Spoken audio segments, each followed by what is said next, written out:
Iniciando a gravação do termo de colaboração número 2, relativo ao anexo 2.1, estrutura de poder e arrecadação financeira do PMDB. Aos 12 de dezembro de 2016, na Procuradoria-Geral da República, presentes procuradores Melina Flores e Vitor Cunha, compareceu o senhor Cláudio Melo Filho, na presença dos seus advogados Rodrigo Guilherme e Maurício, a fim de prestar depoimento em razão da celebração de acordo de colaboração com o Ministério Público Federal. Neste momento, todos os presentes estão cientificados da proibição do uso de quaisquer instrumento de gravação ou registro de áudio ou vídeo próprios e declaro não estar fazendo uso oculto ou dissimulado de quaisquer equipamentos sob as penas legais. Observado todas as cautelas de sigilo e atendendo aos ditames da Lei 12.850, indago ao senhor Cláudio Melo Filho. Os advogados ora presentes são seus defensores legais nomeados para lhe assistir no presente ato. São. O senhor renuncia ao direito ao silêncio, reafirmando o compromisso legal de dizer a verdade. Sim. O senhor pretende colaborar de forma efetiva e voluntária com investigações e processos criminais nos termos fixados com o Ministério Público Federal. Perfeitamente. O senhor está ciente e autoriza o uso do registro audiovisual do presente ato de colaboração? Sim. O senhor está ciente de que os efeitos da colaboração premiada dependem de um ou de mais dos resultados previstos no artigo 4º da Lei 12.850? Sim. O senhor, no tocante ao anexo relativo à estrutura de poder e arrecadação financeira do PMDB, pretende responder todas as questões formuladas? Absolutamente. Iniciando as perguntas, por gentileza, nos relate essa situação da estrutura do PMDB e a questão da arrecadação financeira da sua participação como vice-presidente de Relações Institucionais do Grupo Odebrecht. Pronto. Primeiramente, se a senhora me permitir, eu queria dar uma explicação por que PMDB, por que a gente se relaciona com o PMDB. Quando eu cheguei aqui em Brasília, no final de 2004, comecei a me ambientar com as pessoas. E as pessoas, especificamente o senador Romero Jucá, era a pessoa que tinha relação com a empresa já de forma mais antiga. Então, por exemplo, eu conheci o senador Romero Jucá através do José Carvalho, que já era diretor de Relações Institucionais em Brasília há muitos anos, participando da equipe de outras pessoas que trabalhavam aqui. Então, foi ele que me apresentou ao senador Romero Jucá. Quando eu chego lá, o senador Romero Jucá fala da relação que ele tinha com a empresa, já muito antiga, de acompanhar a empresa acompanhar ele, etc. e tal. Então eu comecei a ver nele, porque não conhecia ninguém, uma porta de entrada para as discussões que nós precisaríamos fazer no Congresso Nacional. Aliado a isso, aí também por uma decisão pessoal, conversando com as pessoas que foram de alguma forma RI aqui, como Carvalho, a gente percebeu que era uma porta talvez mais fácil de se discutir os nossos temas pelo Congresso, pelo Senado Federal, do que pela Câmara. Quem lhe apresentou ao José Carvalho Filho. Ele que lhe apresentou o senador Romero Jucá? Qual a relação que o José Carvalho Filho tinha com ele? Era do mesmo estado? Ou então era relação profissional mesmo? Não, Carvalho eu acho que é baiano e o senador Romero Jucá é de Roraima, né? Uhum. Então, Pernambuco, porque o estado do que ele milita que é Roraima. Mas eles se conheciam da relação profissional. Ok. Eu tenho certeza disso. Certo. Entendeu? Então nós optamos essa discussão, eu percebi que a discussão pelo Senado poderia ser mais fácil, primeiro, grosseiramente, porque é menos pessoas para ter a discussão, né? São 81 e na Câmara são 500 e pouco. E segundo, porque você sairia de uma discussão da amplitude de um varejo. Se você vai discutir um projeto de lei com as entidades de classe, etc. e tal, dentro da Câmara Legislativa, você teria que falar com comissões de 30, 40 deputados. Os Senados são menores. Segundo ponto que me levou à discussão do Senado. Por último, eu via a força, todas as pessoas viam na mídia, etc., a força do senador Romero Jucá. Ele foi líder de vários governos. Então, o líder do governo discute, tem protagonismo nessa discussão junto ao Poder Executivo e essa coisa toda. Então, isso fez com que eu começasse a ver nele a porta de entrada de melhor defesa dos nossos interesses. Aliado a isso, pessoalmente, acredito que o senador Romero Jucá é muito qualificado tecnicamente. Ele é um cara que discute economia de forma muito tranquila, muito eficaz. A prova disso é que ele chegou a ser ministro do Planejamento e outros ministros aí que fez parte. Então, essa foi por isso que nos direcionamos para a discussão mais focada no senador Romero Jucá. A partir daí, é claro, a gente começa a ver maior efetividade dele. Eu começo a perceber que ele é muito simpático aos temas da gente, ele já tinha relacionamento com a empresa, então facilitava a discussão. Carvalho conhecia ele, então a gente levava nossos temas e via que ele dava encaminhamento de forma muito clara a esses temas.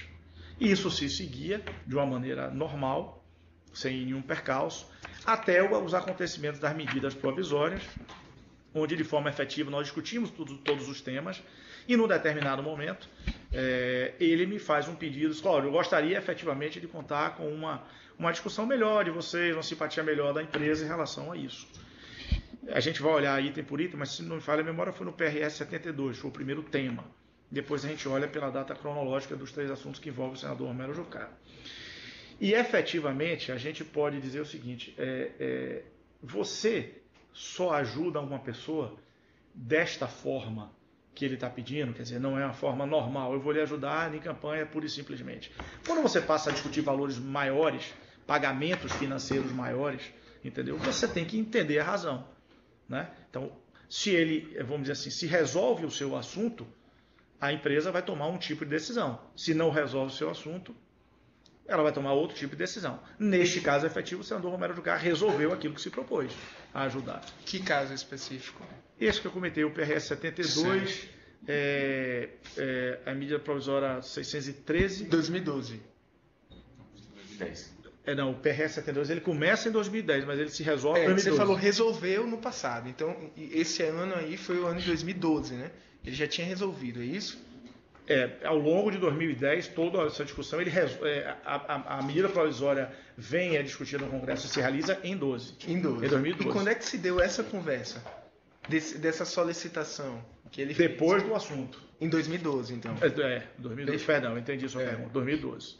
Aí depois teve a medida provisória 613. Quando o senhor conheceu o senador Romero Jucá? Deve ter sido 2005, 2006, a minha chegada aqui. Certo. A minha chegada aqui.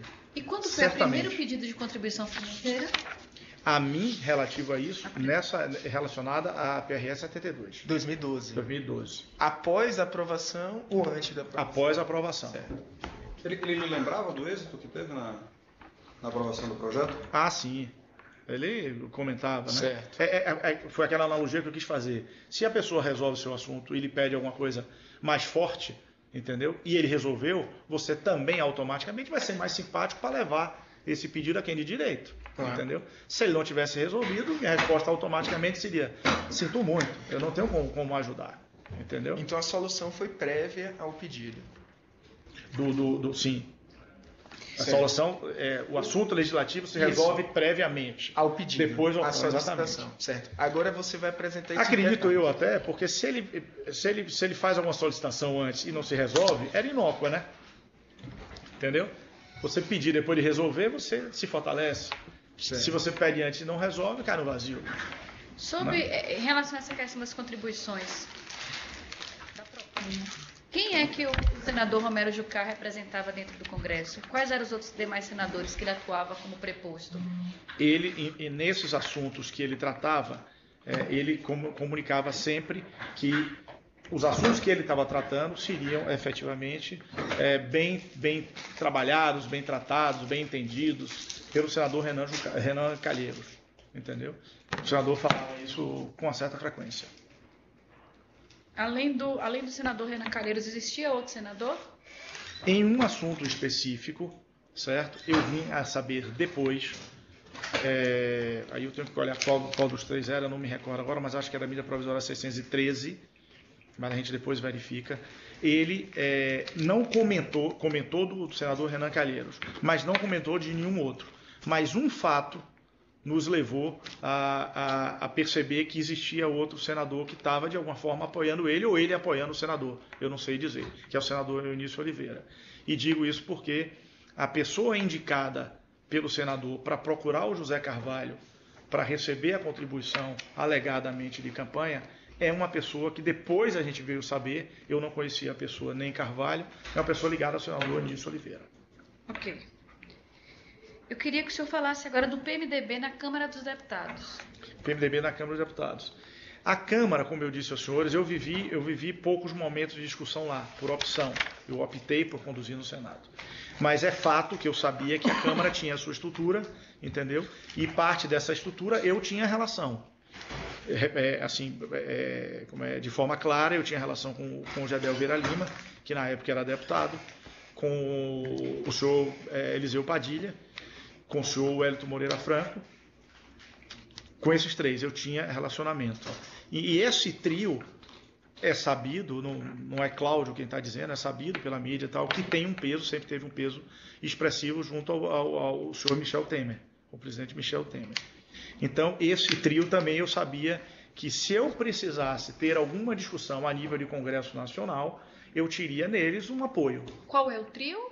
É o senhor Gedel Vieira Lima, o senhor Eliseu Padilha e o senhor Wellington Moreira Franco.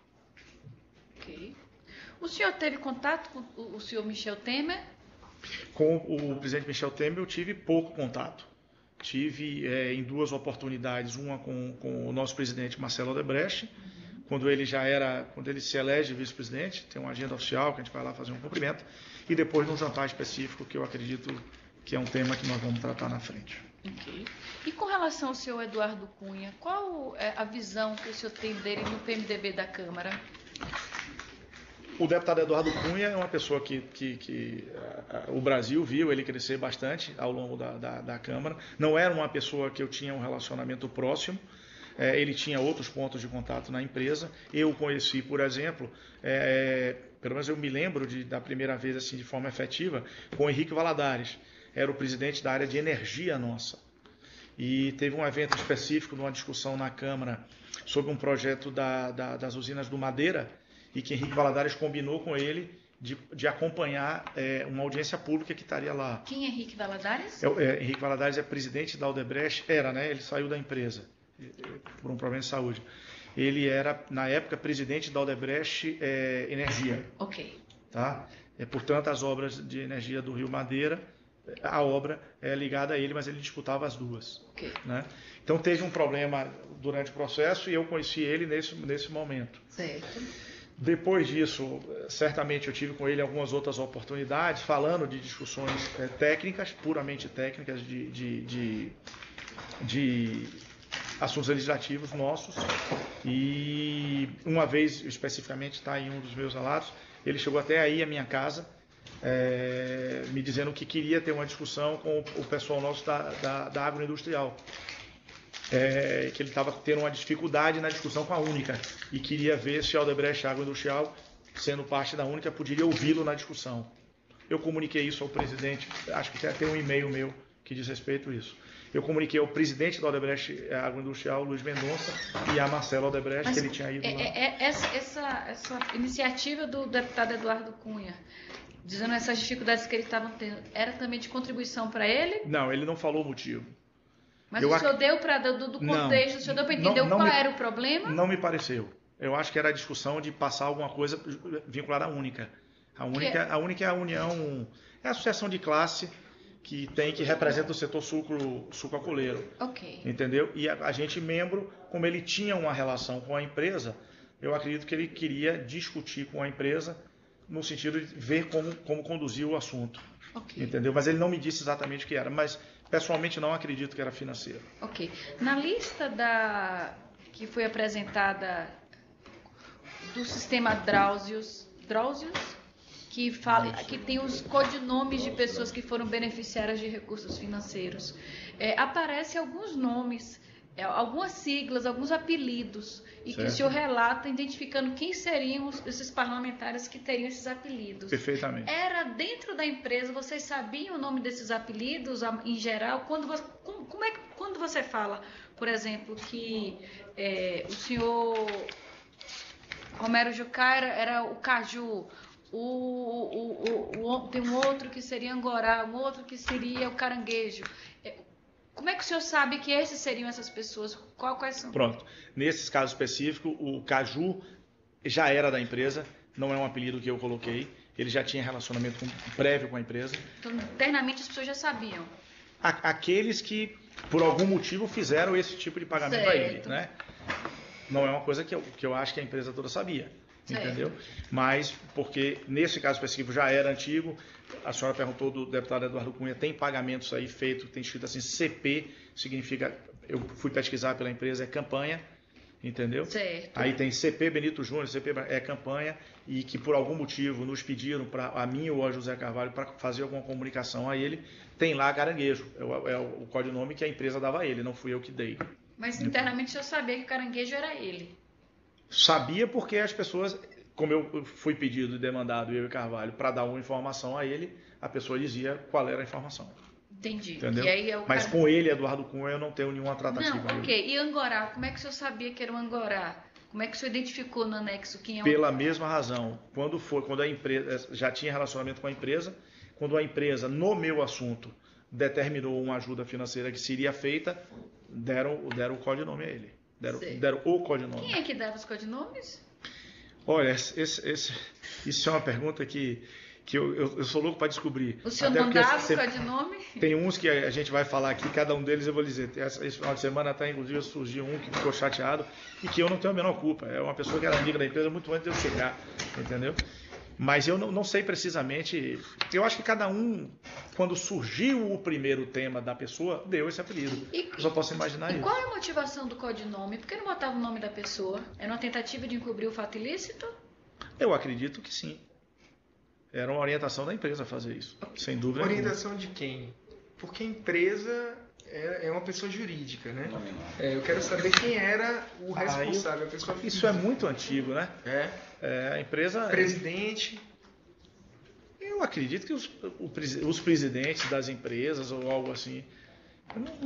Não é uma coisa que dê para se apontar assim o dedo e dizer não, entendeu? Se não souber, não tem problema. Mas eu acho que... Ou era uma... Não sei como surgiu essa prática, sendo muito honesto. O senhor Eliseu Padilha tinha algum codinome? Num assunto específico, que eu me envolvi com o senhor Eliseu Padilha, ele foi criado um apelido para ele, sim. Eu acho que é Primo. Primo. Mas anteriormente à minha relação com ele, eu não sei dizer à senhora se havia algum outro... Qual era o papel do senhor Henrique Eduardo Alves junto ao senhor Eduardo Cunha? Eu não tenho contato com o Henrique Eduardo Alves, não tive. Ele foi presidente da Câmara, claro, né? Eu sei disso, foi deputado, foi líder também do partido, mas não era uma pessoa de meu relacionamento. Certo. Nunca fui em nenhum tempo. O senhor Michel Temer tinha algum codinome? Que eu saiba, não. E o Eunice Oliveira? Foi dado pela área de operações estruturadas quando houve esse pagamento feito de forma discutida com o senador Romero Jucá, tem um nome de índio. Foi dada essa informação para mim e para Carvalho. Não foi também um apelido criado por mim nem por Carvalho.